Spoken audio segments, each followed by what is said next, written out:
Hey friends, Tom Perrone, strongholdtraining.com, making another irritable video in my car.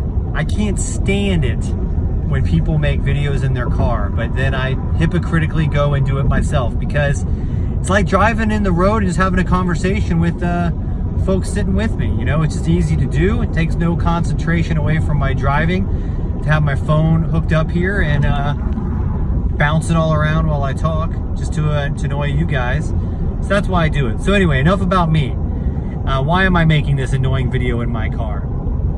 Well, one thing that is even more irritable than these videos in my car is companies that can't get their act together and can't collaborate and sell more and manage better and lead better because their teams just can't collaborate.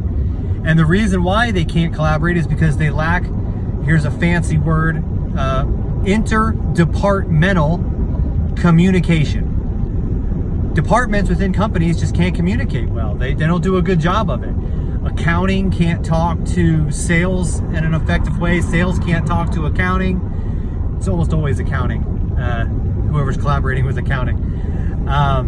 Leadership can't communicate with frontliners.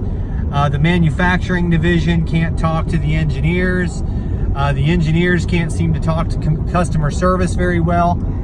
And so mayhem ensues. Interdepartmental communication. It keeps us from being effective at implementing positive change. It keeps us from being effective at getting quality assurance improved because we don't have good feedback loops, etc., etc. So what do we do about it? Well, first of all, you have to admit you have a problem. You have to admit you have a problem. You have to admit that we're not communicating well between departments. And let's face it, who suffers? Well, the employees suffer. They're frustrated, but your customers suffer because stuff can't get done, you know? When you're a small company and you've got like 5 people working in the company, interdepartmental communication just isn't as much of a problem. But once you get above 20 employees and departments start to get siloed, you know, this happens. Companies try all sorts of creative stuff to make it better. They have open work, open concept desks, and you know, there's all sorts of fancy stuff we try doing. We implement Teams communication with, you know, Microsoft Teams, or we bring in Slack or Trello or all these fancy apps. And by the way, I'm for all that stuff. But here's ultimately what's at the root. It's not just something that technology is going to overcome, guys. You can't tell, my phone's attached to my steering wheel, so you turn when I turn. It's not ultimately something that technology is going to overcome, like my AV problems in my car would. It's something that leadership needs to change through proper protocol administration. What do I mean by that? What I mean is, you know, if you're listening to the radio and you're getting a lot of static, but you can hear a little bit of the song you want to hear coming through, you don't go and install a new radio, right? You don't go and just buy a new piece of hardware. That's what technology a lot of times is the only thing it's doing for companies. Sure, it may have a better bandwidth and things like that, and sometimes it can help a little bit. But what you do is you tune that radio station a little bit better. You reach down, you grab the dial, and you tune it a little bit better. And what a lot of us need is not necessarily a new radio receiver or a new communication protocol in our companies, but we need to learn how to get on the same frequency. Now, let me be real specific on how that's done. I was recently working with an organization. Actually, I've had this solution brought to a few companies I work with. They're having major interdepartmental communication situations, and I just give them a protocol to work with. I don't bring in technology. I don't bring in something super complicated. I just give them a protocol. I get Department A communicating with Department B in the same protocol. I'll give you a very specific example of what that sounds like. So one of the issues going on with a couple of companies I've worked with is They don't know when something is an emergency or not. It's like for one department, sales, everything's an emergency. And accounting, it's like, well, nothing was an emergency. So I said, well, we got to define when we're having an actual emergency or not.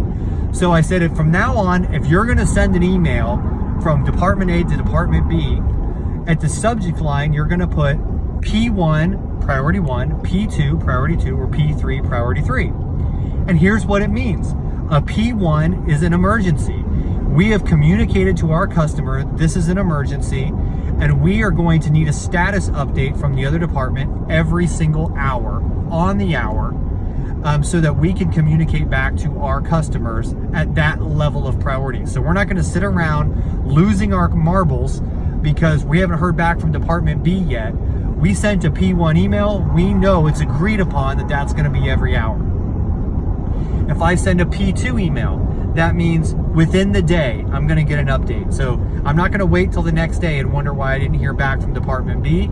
If it's P2, then I'm going to I'm going to get at least a status update at the end of the day. Hey, just wanted to let you know I'm working on this. I should have an answer back from you to you in the morning, or here's your answer. But every day I get a status update so we can communicate back to our customers. This is all about setting and maintaining expectations. And if it's a P3, then sometime within 48 to 72 hours, this issue will be resolved, or where we're at, a status update will be communicated. Very simple. So P1, P2, P3, here's the issue. Now, instantly, with any company I've had this training with, people go, yeah, but sales is going to abuse this. Everything's going to be a P1. Guys, that's an overreaction. No, it's not. No, it's not. What we're going to do is establish proper protocols. You think they're going to do that because everything seems like an emergency now because you don't have established protocols. Not everything's going to be an emergency. And guess what? If they are abusing the P1, well, now we have a way to communicate back. Hey, I see you've defined this as something that deserves a response every hour. Let's talk about this because I'm not so sure I think that might be an overreactive response. Instead of them treating it like it's a fire by just blowing up your email, and we didn't have an established protocol or expected time to respond, it just seems like it's on fire all the time. I think what you're going to find is that most salespeople or other departments will most often send you a P2 or a P3, that the P1s will be reserved. And for those who abuse it, we'll deal with those people as they come up. We'll educate them, and then they'll start using the P2 protocol. But here's the thing, we got to put them into a protocol. It can't just be like, hey, that wasn't an emergency, or this should be an emergency. We need to have standard protocols. And when you do, interdepartmentally, a lot of these headaches just go away. They just go away. And the few people who are the problem, we can deal with them and then again, have a protocol to put them in. So a real simple way to get interdepartmental communication up and running. And there's a lot of other things, such as how we structure our emails beyond just the subject lines, what you put in the first couple of sentences, and really how you properly use bullet points. That can also be very helpful. Hey, if I can help your teams customize a process for interdepartmental communication that helps you to collaborate better, hit me up. Send me an email at tom@strongholdtraining.com, or leave in the comments here, contact me. Put contact me in the comments below this. I'm happy to work with your team to help you better. Have a free little 15-minute conversation with you to see how I might be a resource for you. Otherwise, I hope this has been helpful. Get out there, establish guidelines for communication between departments, and that's usually what you guys need, not necessarily technology or a whole lot of conversation about just like two individuals that are abusing it. Establish the protocols, and it gets a lot better from there. See you on the next video.